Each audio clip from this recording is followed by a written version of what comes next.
The Lord be with you. And with your spirit. A reading from the Holy Gospel according to John.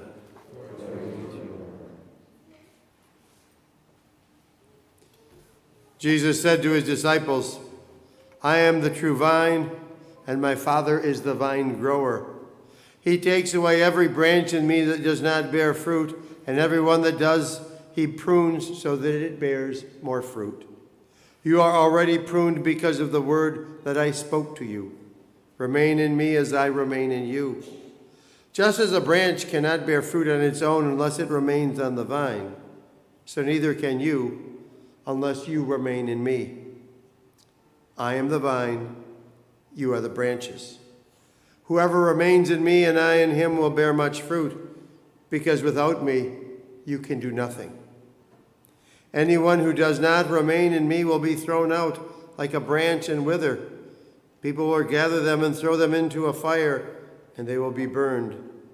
If you remain in me and my words remain in you, ask for whatever you want, and it will be done for you.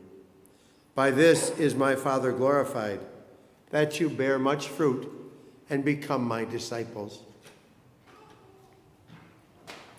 The Gospel of the Lord. Praise to you, Lord Jesus Christ.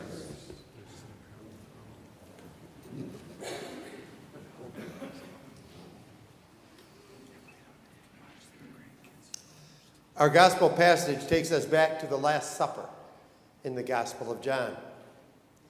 Jesus has shared the meal with his disciples, and he washed their feet. Then he goes into what is called the Last Supper discourses in the Gospel of John. And in the midst of that, he says, I am the vine, and you are the branches. Think about how different everything Jesus said must have looked in the light of the resurrection.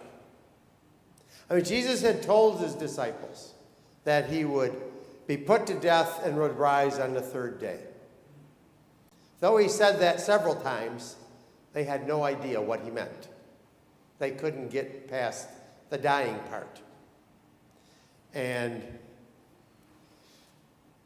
resurrection just didn't make any sense to them. They couldn't figure that out. Since this happened at the Last Supper, maybe they thought of Lazarus. Jesus had called Lazarus out of the tomb and back to life in this world.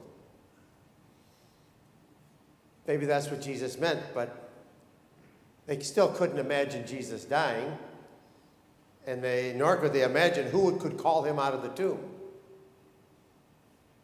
Then Jesus died and rose. And he was the same in many ways. I mean, they recognized him. But he was also very different. The limits of this world didn't apply. He would just appear in their midst suddenly. And they somehow sensed that they were connected to him in an even more powerful way.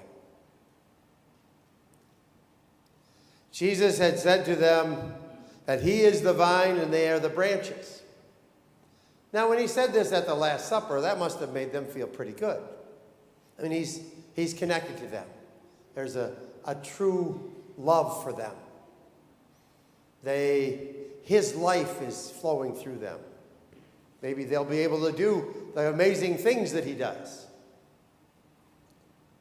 After the resurrection, that must have taken on a much more powerful meaning. Jesus wasn't called out of the tomb like Lazarus. The tomb couldn't hold him. His life couldn't be stopped. They now are connected to Jesus at all times and in all places. They have a connection that even death can't stop because Jesus has conquered death. And Jesus says to us that he is the vine and we are the branches. We are connected to Jesus. His life flows through us, his new life. we already share in the life that death can't stop. That life flows through us. Jesus said to us, remain in me. He calls us to remain in him. Now, Jesus will always be connected to us, like a vine to the branches. For us to remain in him is to follow his way. It's to live his love in the world. Now, to do that, we may need to do a little pruning. We may need to clear out some clutter that gets in the way. That way, we will remain in Jesus as he always remains in us. We will be holding on to him as he always holds on to us.